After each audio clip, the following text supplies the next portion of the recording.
नमस्ते मेरो फेसबुकका सबै साथीहरूलाई। आज चाहिँ म सेकुवा लोकल कुखुराको बनाउन गइरहेको छु साथी हो। यसमा चाहिँ बिरे नुन मनपर्नेलाई बिरे नुन लगाइदियो, पिरो मनपर्नेलाई तिखा लाल मजाले छरिदिनुपर्छ।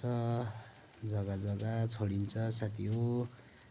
मजाले त्यसलाई पनि मजाले छरेर चाहिँ यसलाई टक्कै रेडी भएपछि चाहिँ झट्टै यत्तिकै रपायो मजाले रपाउनुपर्छ कोइलामा र यसलाई पल्टाउँदै गर्नुपर्छ साथी हो। तपाईहरुले कसरी बनाउँछ म चाहिँ यसरी बनाउँछु र अब यो चाहिँ मजाले हो सुक्खा पाक्नु थाल्यो। पाकिसके साथी हो, गुड बाई।